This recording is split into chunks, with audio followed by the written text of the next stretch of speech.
Good morning, everyone.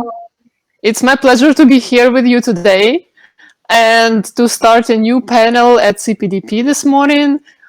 Standard for consent, still a dream or soon to be a reality. So for those of you who don't know me, I'm Nataliia Bielova. I'm a researcher in computer science at Inria. It's a French National Institute in digital science and technology. So I do research in the intersection of law and computer science, analyzing compliance with GDPR and ePrivacy, and performing large-scale web privacy measurements. So in today's panel, we are going to talk about consent collection in web applications. So today we know a lot about cookies, we know a lot about other tracking technologies, and the fact that these trackers often require consent, according to the Article 5.3 of the have seen over the years an increasing amount of website audits done both by academics and by data protection authorities. We've seen a lot of complaints and regulatory enforcement actions on consent, both from DPAs and from European Court of Justice. So to make this decision, a complex manual analysis of websites is needed, right? And it includes many different aspects. So first is the detection of tracking technologies. That is actually a very complex task if we looked only from the computer science perspective, because some of these technologies today do not have techniques to precisely detect them. For example, browser fingerprinting. So for each of these technologies, we need to know the purposes, right? So why the technology is used. For each purpose, we need to know whether consent is needed or not, and that's a different complex question to answer. And finally, the overall evaluation of the consent validity must be done. And that includes not only technical aspect of prior consent, but also a lot of questions about the design of the consent that makes it free, specific, unambiguous, and informed. I'm very happy today to present our panel speakers who are experts on the matter of collection, and they represent a data protection authority, businesses, academia, and an NGO. So our speakers today are Armand Heslot from CNIL, Benoît Oberlé from CIR Data, Aurélie Pauls from Aurélie Pauls and Associates and mParticle, Romain Robert from NOIP, and Cristiana Santos from University of Utrecht. So we organized this panel today in this way. First, the speakers will briefly introduce themselves, and if they want, they can share a few slides. Then we will have an open discussion. So we'll have questions and answers from different panelists, and our panel with an open floor for questions from the audience. So we will start in this order. So first, Armand, the floor is yours for a brief introduction. Thank you very much, Nataliia. As proposed, I'll make a very brief introduction. So I'm Heslot. I work at the CNIL, the French Data Protection Authority. I'm the head of the IT experts department with the team of engineers which are working with the lawyers from the DPA to analyze the technical aspects of the issues on which the CNIL is working.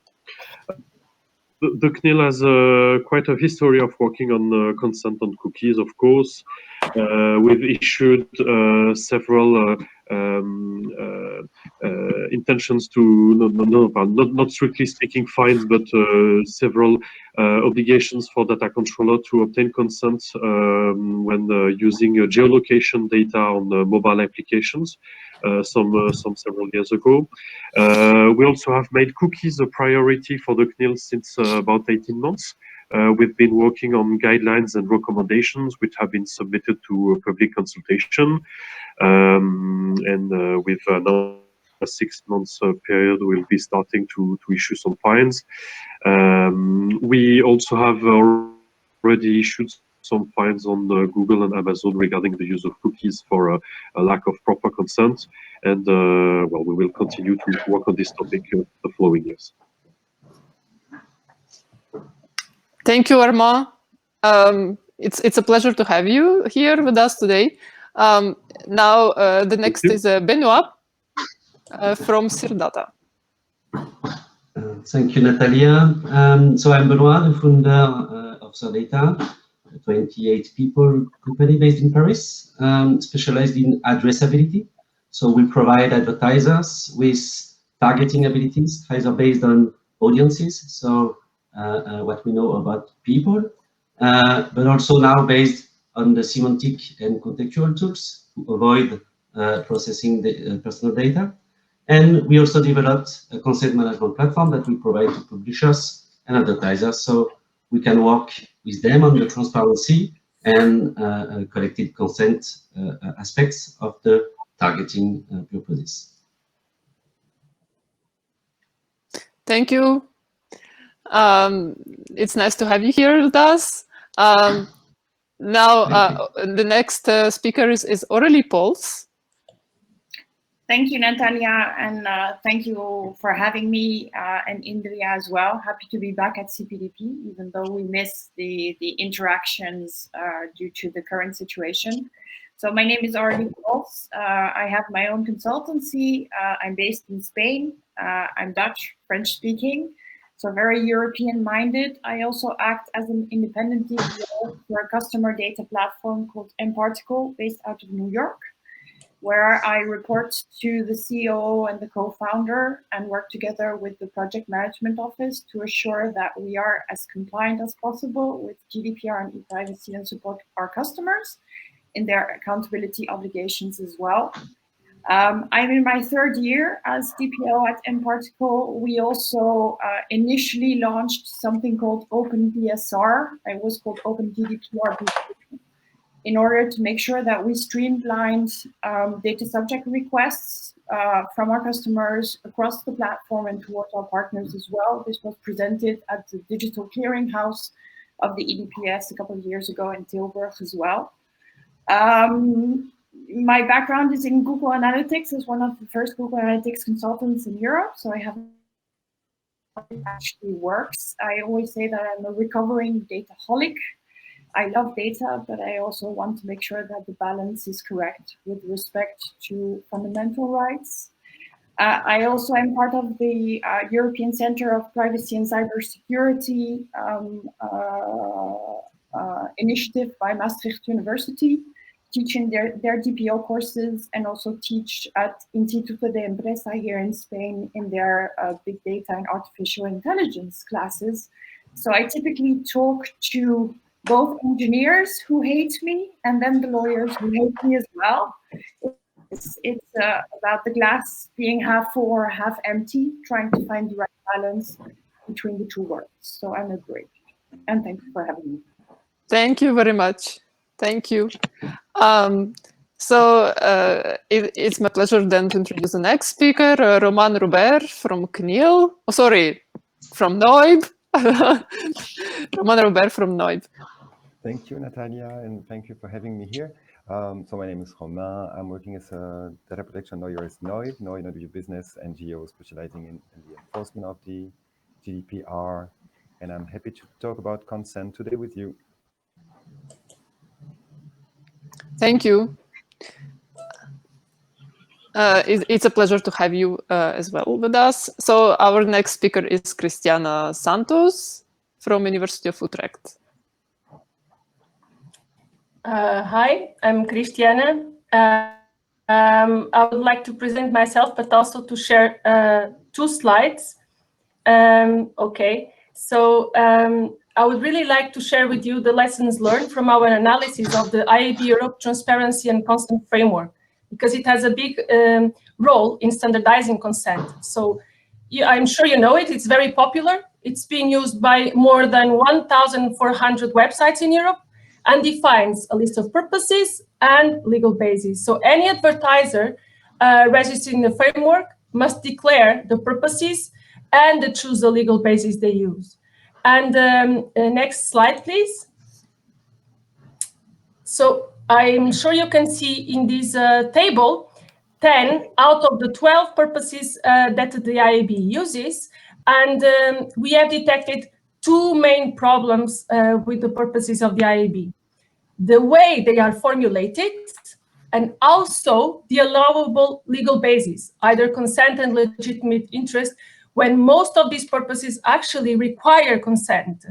So in a very quick word, if you see, for example, purpose 10, develop and improve products, it is indeed not specific, not detailed enough to be compliant with the purpose specification principle. Problem about the legal basis. For example, purpose 7, measure our ad performance, which actually means third-party analytics. The allowable legal basis is either consent and legitimate interest, but our analysis, we concluded that requires consent. So if such standard is being used so widely, these purposes of the IAB really need to be revised to be compliant. Thank you very much, Cristiana. So let me ask you first, well, let's put the first question on the table about problems in your experience about the legal validity of consent and in its auditing. So Romain, would you like to start? Yeah, thank you. Trying to be short, and I maybe want to take the opportunity to discuss, maybe not to discuss, but just to remind that there was an interesting decision on Grindr that was adopted by the Norwegian DPA on Tuesday. And I think it's a nice example of why consent is very difficult to obtain and how it's also misunderstood by a lot of people when they, especially the developers of application. In our practice, we just see a lot of developers not understanding what are the codes and the SDK used for the development of the application. And sometimes the developers do not even know that they are processing personal data. They just copy and paste part of codes coming from other libraries to their application, meaning that sometimes the personal data is just exchanged without really them understanding what they are doing with the data.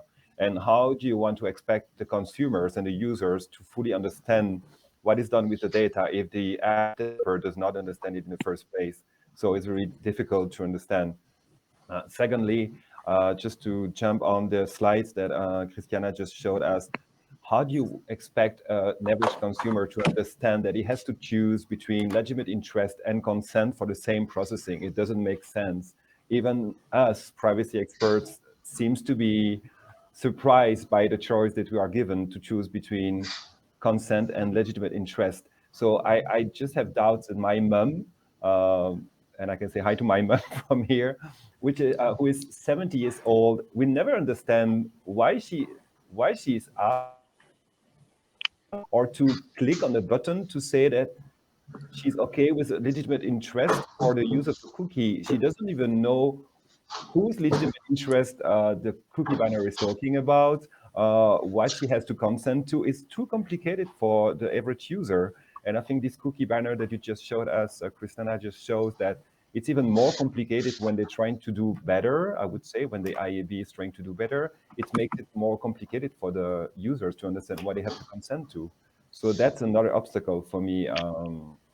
And a third remark, it's also on the Grindr decision that I thought really interesting to read. It's really an interesting decision, not because of the conclusion only, but just also because the way it's drafted is really pedagogical. It's really a nice decision because you just go from the legal basis to the facts and it reached a conclusion which is very legally sound. And you would see that the way that the Norwegian DPA analyzed the consent in each aspect is really interesting to understand how valid consent could be,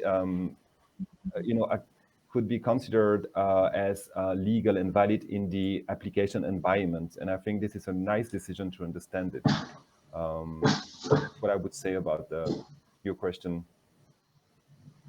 Okay, thank you. Aurélie, would you like to add something from your experience as a DPO Yeah, I would like to defend the developers because their job is not always easy. And I think certainly the way lawyers think, developers and engineers think, and their requirement in order to make sure that the ecosystem acts as compliant as possible is a complex debate to have. And typically engineers like very clear instructions.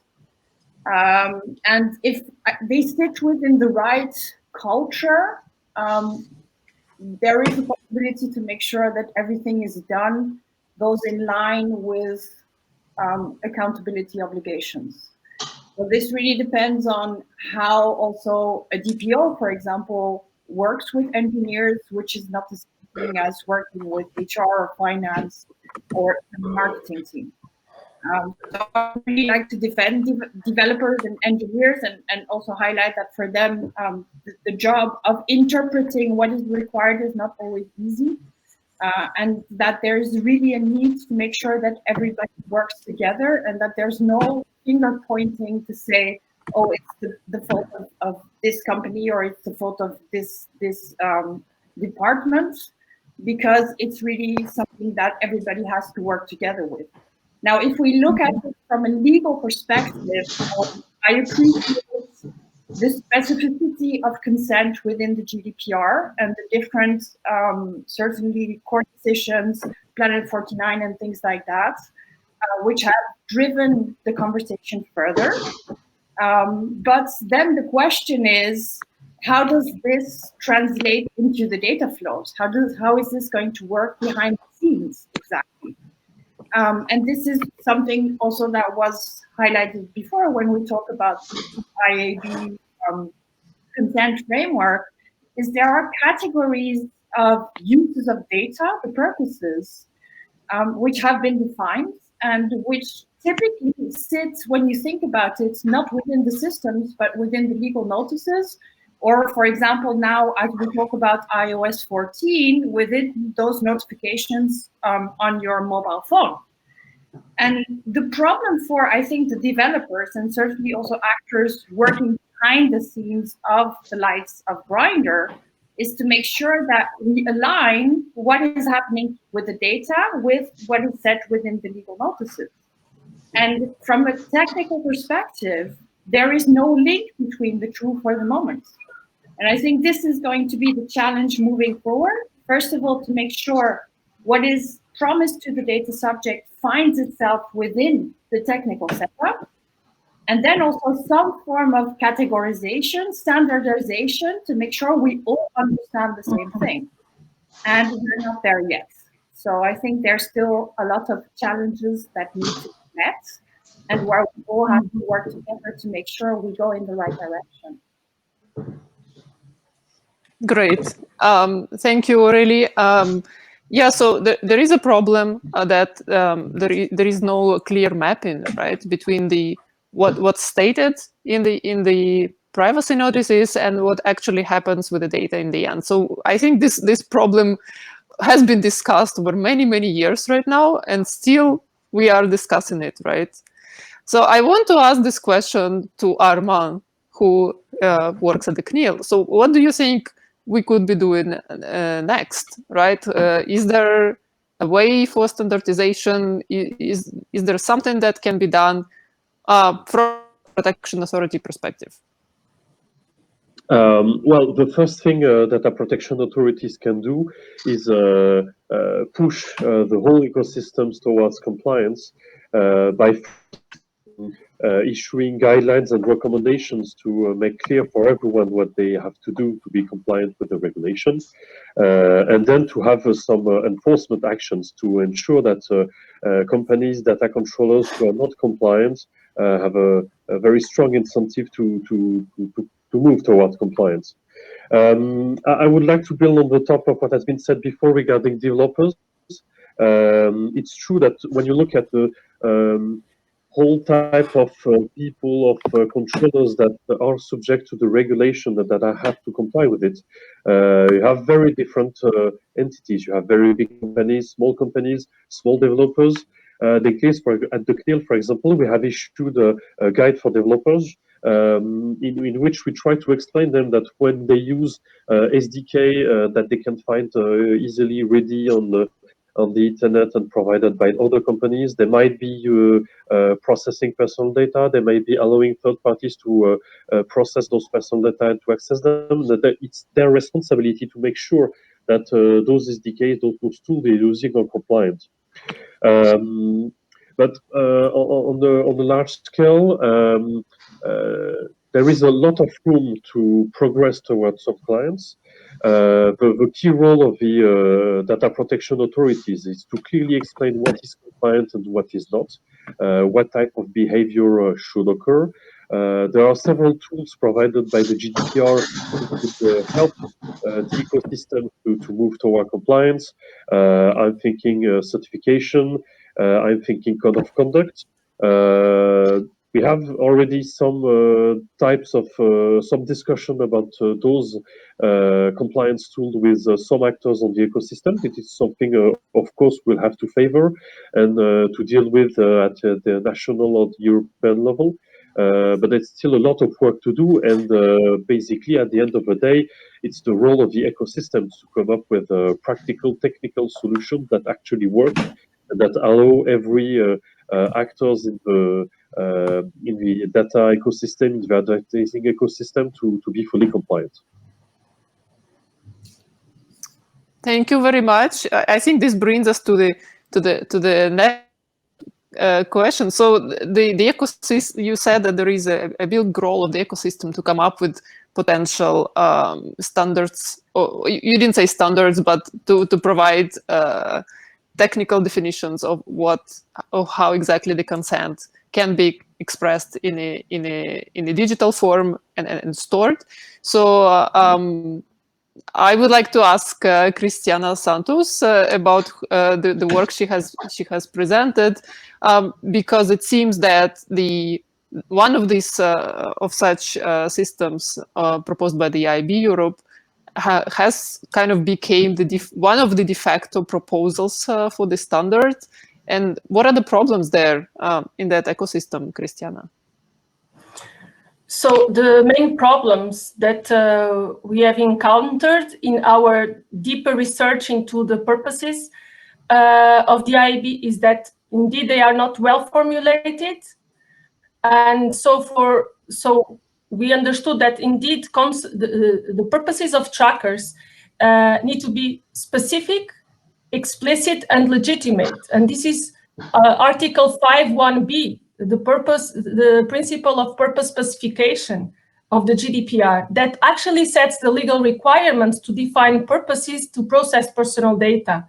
And these three legal requirements, specificity, explicitness, legitimacy, are not being followed by this TCF that proposes actually the de facto standard. And so specificness means that purposes need to be precise, clear, with enough detail for any user to understand what kind of processing is included or not. And so I gave one example, developing or improving services and products. It's very vague and opens door to a broad range of processing. Explicitness means that purposes need to be expressed, not ambiguous. So any doubt, any confusion, any difficulty in understanding renders these purposes not explicit enough. Finally, the third legal requirement, legitimacy. So we know that the Privacy Directive demands consent for tracking technologies like cookies, and so of course the eligible legal basis would be consent. And so these three legal requirements contribute to a definition of transparent purposes that we conclude DPAs and the DPB in the end should propose a list of human readable and standardized purposes to be compliant. and understood by everybody. And just to conclude, because there was, I think Aurélie was mentioning the different ways that purposes are being mentioned. So, for example, what does functionality means? Essential cookies means, and what, for example, advertising means, also named as targeting, or custom has very different names, like preferences or customization purposes or personalization. So there is indeed a need for standardized purposes with a nice named convention for each of these tracking purposes.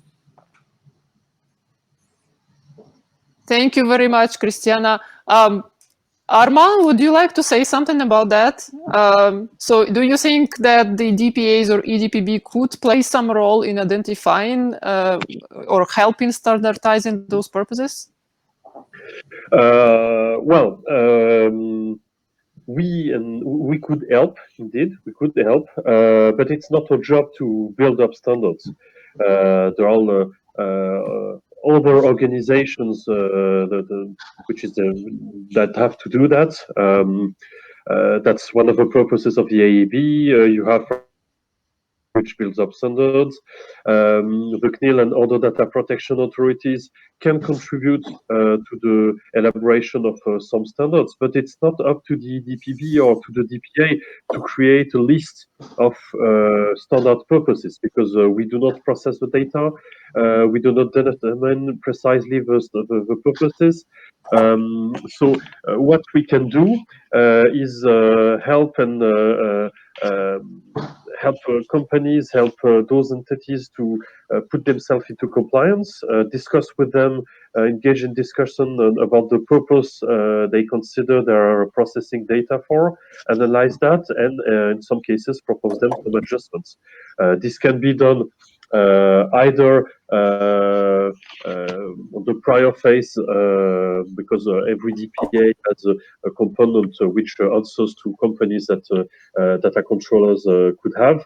It can also be done by the sanctions, fines, and so on. But at the end of the day, it's not up to the DPAs to determine the purposes for which the data is in process and collected. Okay, thank you. So Benoît, you are providing a content management one of the content management providers. So would you like to intervene after everything that has been said so far? Yes, thank you so much. First of all, I would say I think I agree with everybody. The key is what the user understands. So the first thing we have to do within a CMP is to provide explanations about who wants to do something, what, and what for. The standard here is really important, because if the user visits a lot of websites and the same people want to speak with him, he has to understand very quickly and easily. So we have to keep it at a very high level. So let's say we want to explain to him that we want to show ads, that we want to access his device or not to be able to show ads. We want to collect or not personal data in order to personalize or target ads. That's the first thing. Transparency, something easily understandable for the user. So when he can make a choice, he really understands what his choice. So accepting or refusing, etc. Then we have the reality. Reality is really complex. First, you usually have one entity, one company that will be able to do whatever is needed to provide a targeted ads. You have big companies able to do that. But usually speaking, for one ad printed, you may have 10 companies involved in the data processing. So let's say I'm a data provider. So I will be involved in the data collecting. I will build a segment, and then I will provide this information to an advertiser within what we call a DSP, demand side platform, that will allow him to buy a place to print an ad. This place would have been sold by a SSP, supply side platform, etc., etc. So the reality is, for one ad printed, whatever the reason, if we use a cookie or not, if we use personal data or not, you can have 10 companies involved in the data processing. So for one given purpose, let's say personalized advertising, different companies will have will be in charge of different processing operations. So we have to provide granularity to the user for that. So we have to explain to him that for this given purpose, let's say personalized advertising, this company will do that, this company will do that, this company will do that. So this company will use cookies to print the ad. This company will use cookies or not to provide the ability to target, to address, to personalize the ad. This company will be involved with measuring the effectiveness of the ad. So do you buy something, for example, after having clicked on the ad? And all these companies, that's for Cristiana, the purpose 10, we have to improve their products. So finally, the best way to understand how the TCF works is to take all these, what we call purposes, data processing operations together. So you spoke about legitimate interest and consent. So you have something to understand. It is that within the TCF, transparency and consent framework, if you use cookies, if you have to access the device of a user for a given operation, then you need the consent for the purpose one. And if you want to print an ad, then you need a legal basis for processing personal data for printing this ad. So that's the purpose 2. You could rely on consent, or you couldn't rely on legitimate interest. But if you use cookies for that, even if you rely on legitimate interest for the data processing phase, you still need a consent, purpose 1. So basically, if you don't get a consent, you cannot rely on legitimate interest because the operation won't happen. So that's the key, and that's how we should look this transparency and consent framework. And that's what we try to resolve in these tools that we can call a consent management platform provided by consent management providers. Thank you, Benoît. Someone wants to add something, maybe Aurélie, would you like to yeah, I was comment? Yeah. Well, first of all, I think I would align with what was said here. It's indeed complex. I think there are, however, 2 objectives. The first one is indeed to make sure that the data subject understands as best as possible, which is not the easy feat, and it's part of education, and it's getting better. I think even my 12-year-old is starting to understand what privacy means, and he's acting accordingly. So I'm happy about that. I think the second bit of that is also that what is promised in front of the data subject is actually streamlined in the backends as well. And that is, I think, one of the major issues. I promised some privacy lawyers I would not say that content management platforms are useless, but I do think they are absolutely not optimal today and can do a lot better. And the question is, okay, what, how, and how do we do that, and all together? I would also like to comment on this idea of the standards and the fact that we have to agree on these purposes. I also think it's not just semantics. If we agree on certain buckets, it has to be about the word and about the data flows. What does this mean exactly? Let me give you an example. And start a conversation around this. It doesn't have to be written in stone. It can evolve. I'm fine with that. But we need to go beyond the words. It has to be more concrete. It has to be about the collaboration with the engineers, with the developers, and what the law requires. And then last but not least, when it comes to supervisory authorities' role, and I totally understand the position of CNIL. I also understand that it's not their role, But then the question is, who is independent enough to drive these conversations? And for as much as I appreciate the IAB, I do remember a world before the IAB, and I thought it was pretty optimized before that when we talked to like directly. I have a problem with the IAB not being independent enough. And I've been in search of standardization bodies. I've worked with IEEE, for example, but the problem is when we talk about digital and certainly digital ads, it doesn't seem to be first line of thought for these standardization bodies, which I understand. So it would be nice if we could push ISO, IEEE, I don't really care who, but for me, the IAB is not enough. It has a specific angle, which I understand and I respect, but it's not the one that is represented by the data subjects and for the benefit of society. So it has to become broader. And the question is who, how, and how can we work together? Thank you. Romain, yes?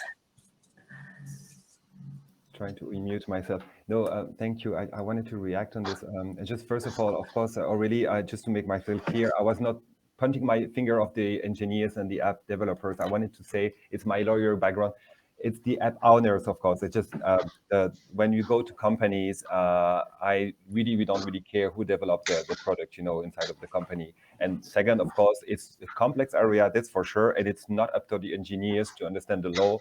That's obvious as well. And to jump on this, I think, just to link as well with what Armand was explaining, I think the GPAs has to play a role in this case. It's too easy to say that the guidance, they don't provide guidance, and so far they don't really provide enforcement. So what is the role of the DPAs in this respect? So they either have to do guidance, either to enforce. And in this respect, I think the guidance of this CNIL on the developers is quite useful, and I really think it's a nice initiative to explain to the developers, especially because they are not legal experts, and it's very difficult for them to understand. And there's a lot of gray zone in this context to explain from the guidance to the developers. And when I say the developers, the ultimate responsibility will lie on the app owner, of course, the guy running the platform. So this initiative is quite interesting. We need also more training and guidance for the developers by the law, the legal department of the big companies, of course, not the SMEs struggling to comply, of course, but the big companies. And the Grindr example is a nice example. When you look at the decision, the Norwegian DPA is telling to Grindr, guys, you had 1.5 years to comply and you did not do anything to adapt your SDK. That's what I was talking about. These guys they knew, they were informed, and they didn't do anything, no progress and no dialogue to go there. Talking about dialogue, it's a third step that I would like to explain. I'm doing a little project now. I'm approaching app developers now since a couple of weeks, and I'm trying to have a dialogue with them. And when I say developers, again, it's the app owners, of course, not the engineers. But I want to know, guys, you're using Firebase analytics. What is the legal basis? And what I realized is that, and it's big companies, usually the legal department of the DPO is not able to give me one single legal basis for the use of analytics or for Firebase. There's always legitimate interest, and it just becomes consent the week after, and then it just becomes, oh, I need analytics for legal obligation. I say, guys, just make up your mind. We are just having a dialogue here, and we're trying to find a solution. So it's difficult for them, it's difficult for us, but I think it's a nice way, and you were talking about independent organization. I think NOI might be a nice example. We're trying to be independent. We approach the business and we have this dialogue, and we try to reach a solution. And sometimes it changed the tool that they use, like Firebase, or they change the legal basis. And the last step, it's the fourth step, is of course enforcement. If we don't have guidance, then we will need guidance through enforcement. And that's what NOIB is doing very well. I think we're trying to do that through enforcement and action. So when the dialogue is just stuck because we cannot agree, or we just see that the dialogue with the app owner is not possible, then I think the next step would be to go to enforcement and to ask a DPA or a judge, what do you think of the use of either the TSC framework or the IAB framework? Do you think the cursor is too far? Or I think it's interesting because no one has the solution, but we need to provide clear answers to the sector and to the users as well. That's what we need. All right. Thank you. Cristiana, something too. Yeah, I wanted building on what Benoît, Aurélie, and now Romain said. One of the dimensions of this explicitness requirement means that their purposes should be understood by everybody involved, not only by the IAB, not only by controllers, not only by advertisers, but they should be also user-centric, like Benoît was saying. And so this explicitness means common shared understanding about these purposes, right? However, when I look again to these purposes, they are not explicit enough, they are not understood. And even from a deep analysis perspective, some purposes are not intelligible enough. For example, I love this purpose. Create personalized ads profile, purpose 3 of version 2, so the current version. It entails 2 purposes in a row. And the purposes need to be specific, not bundled altogether. So indeed, the 29 Working Party issued some years ago this guidance about the purpose limitation principle and specific 3 legal requirements for the formulation of purposes. We believe that more guidance is needed on the interpretation of these purposes of the IAB and many others that are being used, mostly to assure a common understanding. And when we were mentioning standardization of purposes, of course, Aurélie, purposes should not be stepped in stone, but should evolve for sure. But some guidance are needed for sure. And maybe an interdisciplinary dialogue is also very welcome. And so, yes, purposes need to evolve. Who is then the role? ISO? Okay, we would be really happy also to share our deep legal analysis of the current streamlined purposes that are being used. And yet, more guidance is needed from EDPB and DPAs for sure. That's what I wanted to add. Great. Thank you, Cristiana. Armand, would you like to say something now? So we understood that it's not the role of the DPAs to provide standards, but you said that DPAs could contribute, they could help. So where this could help can appear at which point, and also reflecting on all what's been said about definition of purposes and the problems with analytics.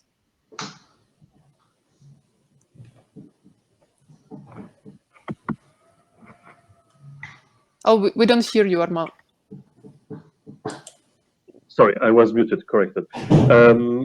So regarding the purposes, even though it's not the work of the DPR or the DPB, I mean, if you look at GDPR, it's not one of the competencies of the DPS to build standards. On the other hand, we have to provide guidance to the ecosystem. And for example, that's what we did in our last on the use of cookies and similar tracking devices. And basically, regarding purposes and advertising purposes, we said that we saw only 3 different purposes in the advertising industry. We see advertisement, showing advertisement, which is the first purpose. We see also personalized advertisement, which is showing advertisements which have been selected and built on the base of a profile. And then we saw showing advertisements based on the geolocation history of data subjects. This is something that we consider a little different because we have the history at CNIL of issuing some notice to comply to several companies who were using SDKs and using geolocation data. So basically, we would say that there are only 3 purposes in the which exist when you are discussing about ads online, and we consider that it's those purposes that have to be explained to the data subjects.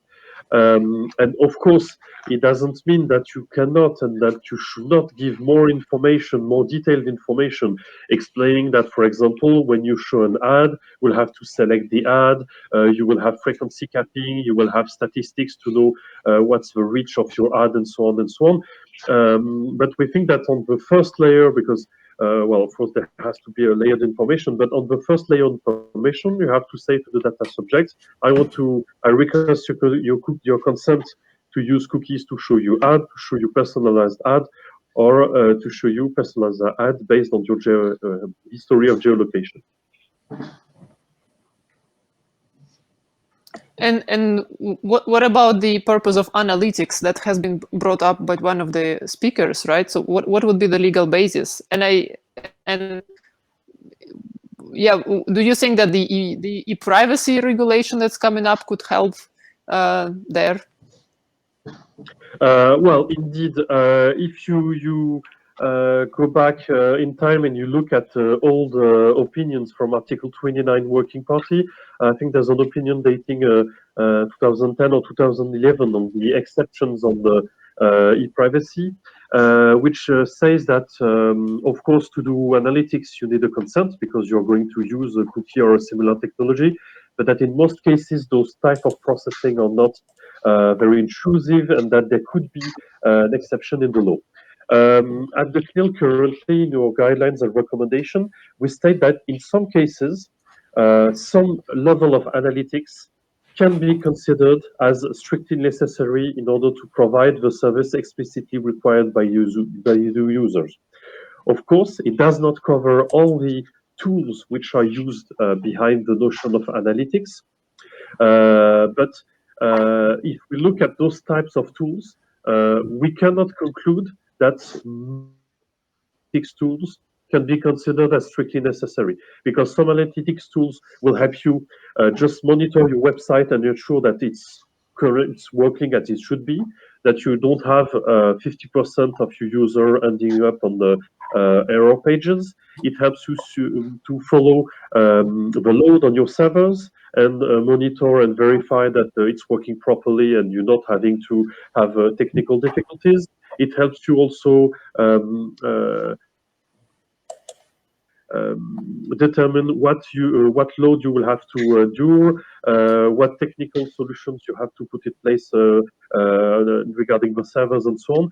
So there is a level of analytics which can be considered as strictly necessary. But it's a very, very thin layer, and as soon as you go beyond this layer and that you're looking at other notions such as efficiency, how much money am I earning, is my ad campaign working or not, and so on, then of course in this case you need a purpose.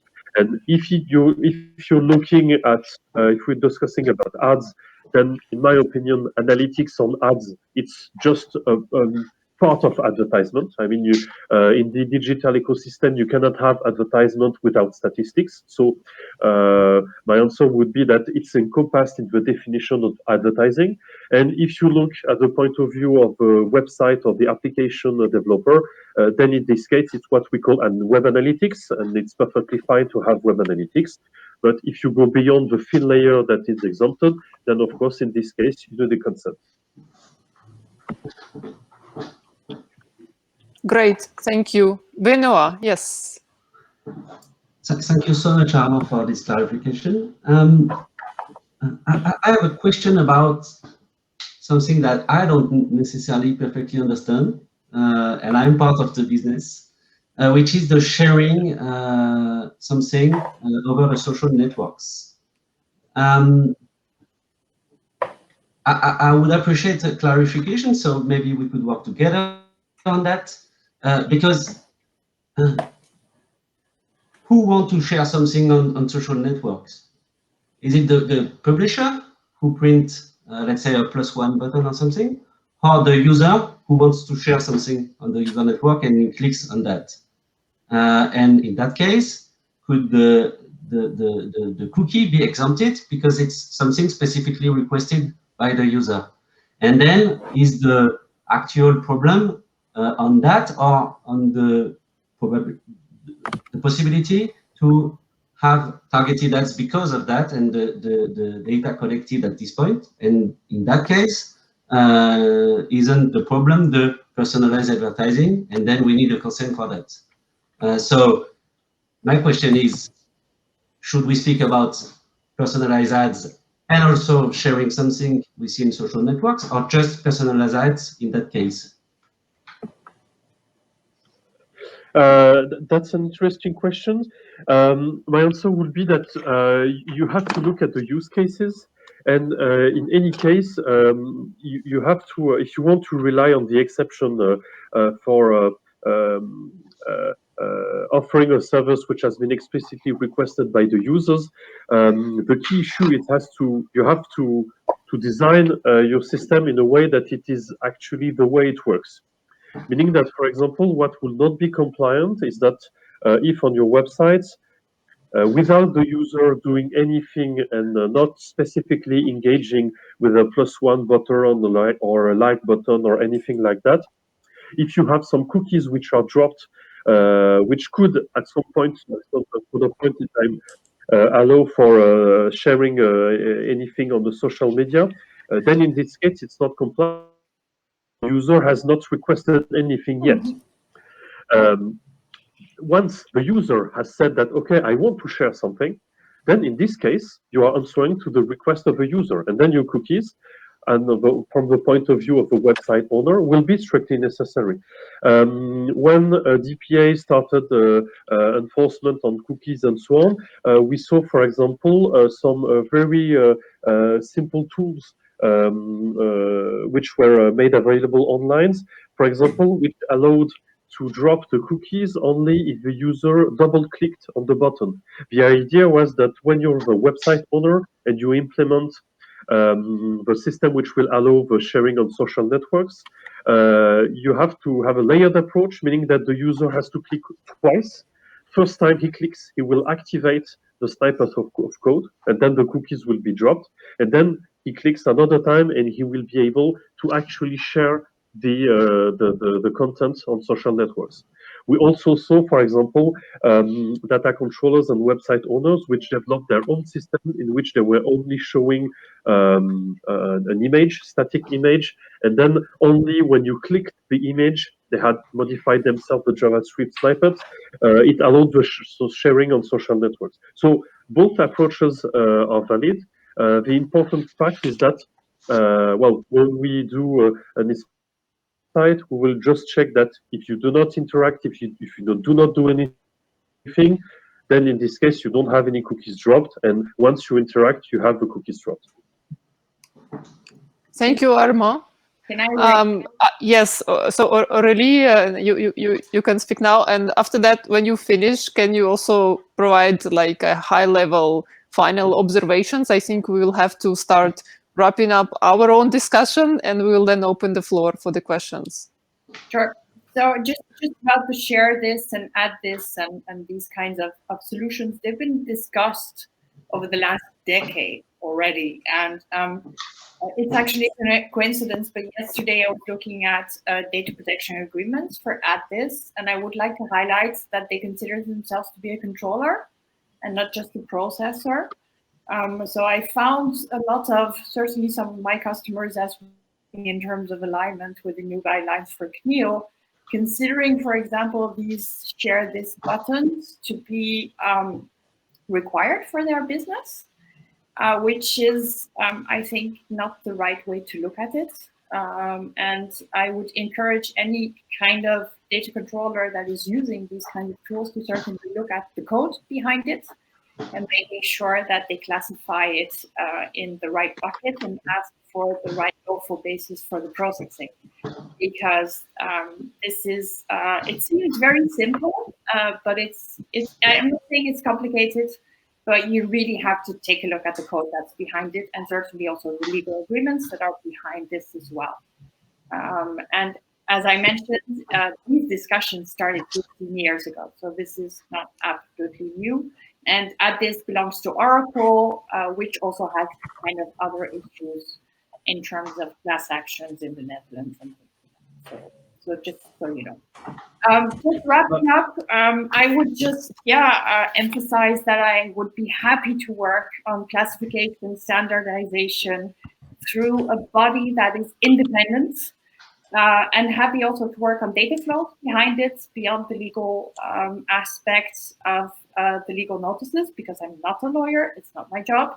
But certainly I'm sure that the developers have the at mParticle would be more than happy to collaborate if somebody has projects they want to set up. Thank you. Thank you, Aurélie. If final observation by each of you very briefly, and then we'll start the questions.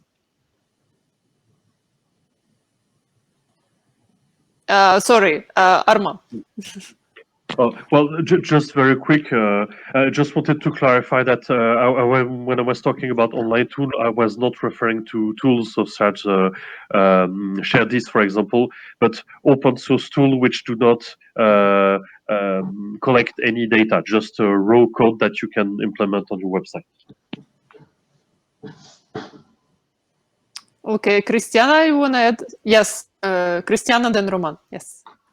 Okay, just to wrap up, any efforts towards standardization of purposes to provide more legal certainty, more predictability for every users, for every actors actually, should be made with purposes that are specific, explicit, and legitimate. And also, matching between each purpose and each legal basis should be also defined by such a ISO or any other standardized body. So which are the purposes that should rely on which legal basis, either consent or which purpose to legitimate interest, for example. This matching needs also to be provided by such a standardized body. This is what I wanted to give as a wrap up. Thank you. Romain? Yeah, just a quick thing. I'm sure you've seen the IAB complaint. It is already running at the Belgian DPA right now. So we might have an answer through and not through guidance, which is what I'm trying to say. It's like we need to go to enforcement sometimes, but we really have to have a dialogue with the DPAs. And I think it's important that they just give guidance, and they give it already, but you should go further, and the dialogue should go further with the developers as well. In the meantime, I'm just afraid that in the lack of any guidance from the DPAs, the standard will be set by the big ones. And for analytics, for example, it's just Google just setting the standards for consent. We just have to follow you just follow a practice. Of course, not actively, Google is not setting the standard, but we just follow a practice and we just use analytics because it's the simple way to do. And so the standard is not set actively by anyone, but we just follow a practice and it will become the standard or like a common understanding of the situation. And maybe that should be avoided, of course. Thank you. Benoît, do you want to give a couple of words for the observation before we go to the questions? Thanks. It's very instructive. I still don't understand if we need a specific personalized advertising within social networks purpose or not. But that's typically things we should discuss together. I mean, together, the civil society, the tech industry. What I know is currently has an ad tech company, the only framework I can work with is the framework provided by IAB Europe. And trust me, as a user, I realize that it's better if something is said to me than nothing. So at least we try, as ad tech companies, try to speak with the user through the CMPs, through this framework. So we should work together to try to all be happy. I understand, Romain, about the complaint in front of the Belgium DPA against IAB, but it's not about the framework being legal or not. It's about who is responsible with this framework. And luckily, we should be able to use it whatever the decision is. So, I mean, thankfully for us, ad tech providers, but also for the users. Thank you. All right, so now we are going to pass to the questions. So the first question from Thomas Tombal. So he says he would on big tech's current practice consisting in collecting bulk consents, allowing what some call internal free-for-alls within their ecosystem. In order to use one services of the big tech, you need to consent to your data being used also for other services within the ecosystem. Someone wants to comment, share your opinion on this? Well, I can try very briefly, and then Armand will for sure complement. So consent needs to be specific, and so consent needs to be given separately per purpose. So there is, when purposes are presented associated with others, bundled in a contract, for example, or multi-purposes, consent should be requested per purpose, otherwise does not comply with a valid consent. Yes, of course, I can only go in this direction. You can give at the same time a consent for several purposes, but it is valid only if you have the ability to consent with a sufficient level of granularity. And you have several decisions from the DPB, from individual DPA that go in this direction. And you also have decision from the UCG, which recalls that you cannot have a global consent from the acceptation of a contract, for example. So well, obviously it does not work. Okay. Yeah, it is a topic that has been nicely decided by the Planet 49 case. Okay. We have actually many questions, so we'll try to answer as many as possible in the time that we have. So Gian Claudio Malieri is asking about a real level of freedom of consent. How can we reach it? Should we consider the lowest standard, so the vulnerable data subject, or should we effectively integrate a freedom test in the data protection impact assessment?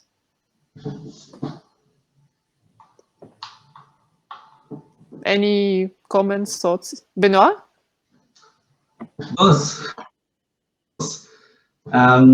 So I'm in France. So basically, freedom of consent will rely on the reject mechanisms soon in France, so which will be mandatory.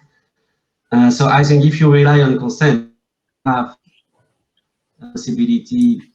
You will have the possibility to say yes or no, and if the AdTech companies rely on legitimate interest, then of course this freedom to object should be part of the legitimate interest assessment. If I may to add something, so that initial proactive impact assessment should actually be made.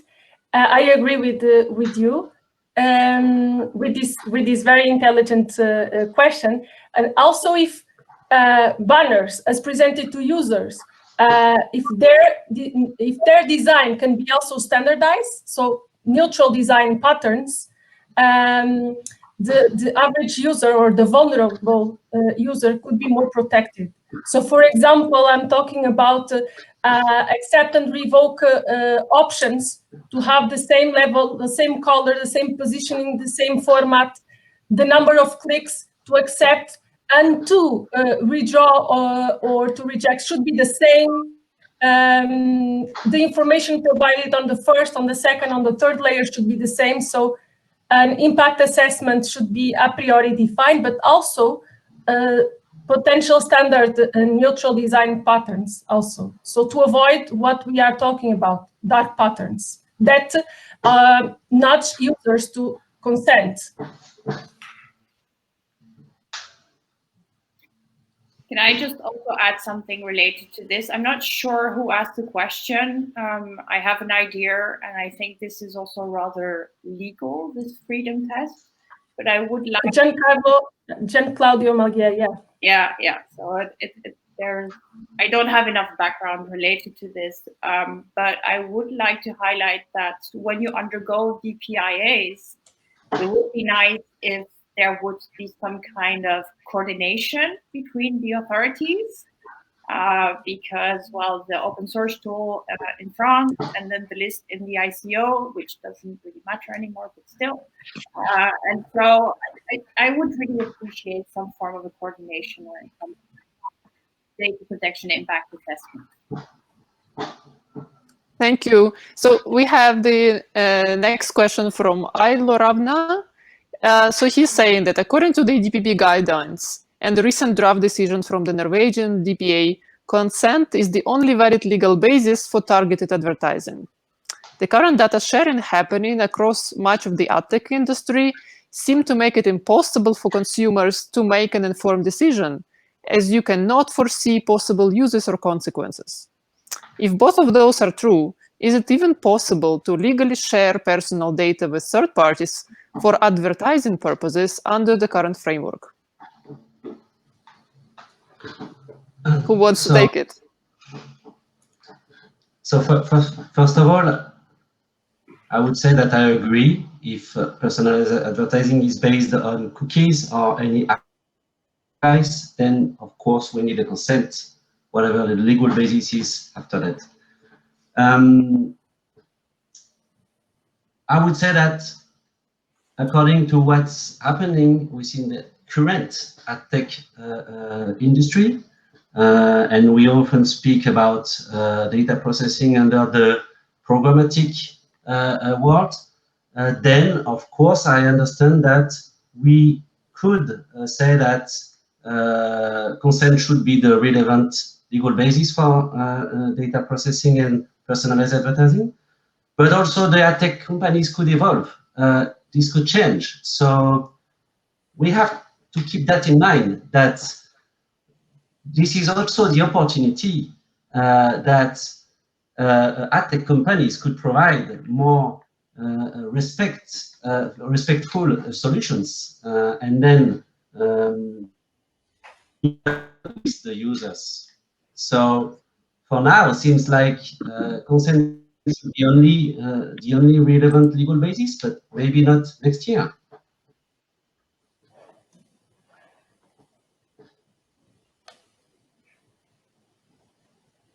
Thank you. Now I'm picking up the next question. We will not have time to address all, but there is a question on analytics and not asking for consent from Sarah. Armand mentioned it depends on the tools. If you use Google Analytics, that is part of a marketing platform, would it be possible to not ask for consent in Europe for this? So a specific case of Google Analytics and the fact that it's part of the marketing platform. Yeah, well, we've had questions regarding Google Analytics, and the answer is valid for this tool, but also lots of similar tools. When you look at the privacy policy, it's clearly stated that the data will be used by the platform provider for other purposes. And so one of the criteria we have considered at the CNIL to consider that a tool can be exempted for consent and that it only used for the website owner or application owner to make some basic statistics. So as soon as someone else is using the data for other purposes, then in this case, I would say that you need a consent. Just to complement that, it's a common understanding of DPAs in guidelines for cookies and other trackers that Google Analytics service are not strictly necessary to provide the service requested by the user, and therefore consent would be required. And most of the DPA's guidelines come to this conclusion. Yeah, and some of them even ask for DPIAs, which is why I would like a streamlined DPIA for everybody.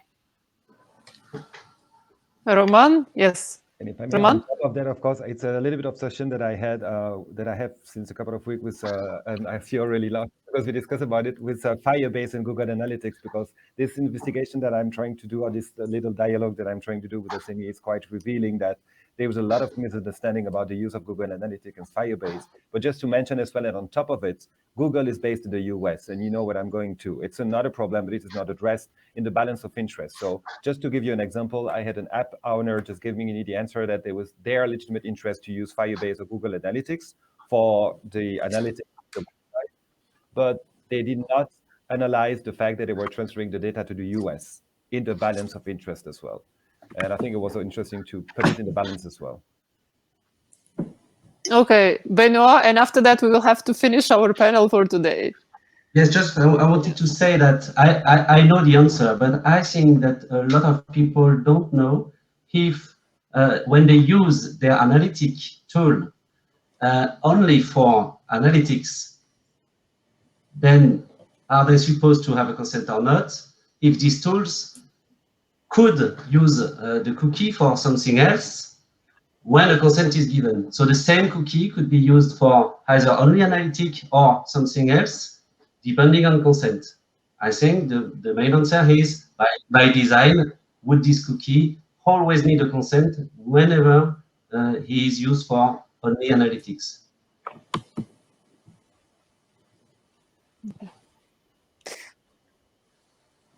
Okay, thank you very much for your participation.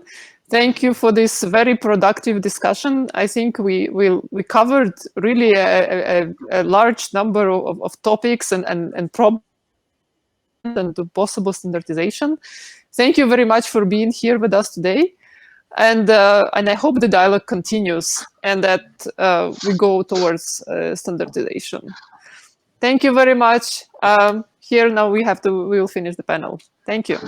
Bye-bye. Thank you. Bye-bye.